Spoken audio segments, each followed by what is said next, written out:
Il n'y avait pas de structure financière solide, pas de transparence sur les comptes. Quand tout allait bien, personne ne posait de questions. Mais quand les remboursements promis ne sont pas venus, les interrogations ont commencé à pleuvoir. Et c'est là qu'un autre problème a émergé, le problème du culte de la personnalité. Pour moi, c'est quelque chose dont il faut se méfier. Dans ce système, Claudel n'était pas juste le fondateur. Il était lui-même le produit, la vitrine, l'argument de vente, le plan marketing et le garant moral.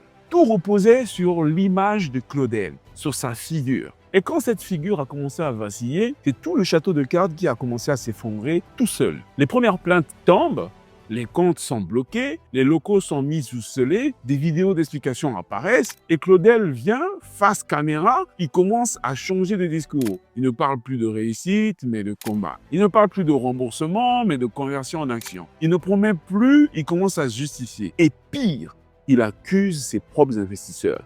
Il dit « Vous n'avez pas suffisamment promu les produits ». Depuis quand c'est aux investisseurs de promouvoir les produits des entreprises dans lesquelles ils investissent? Mais bon, passons.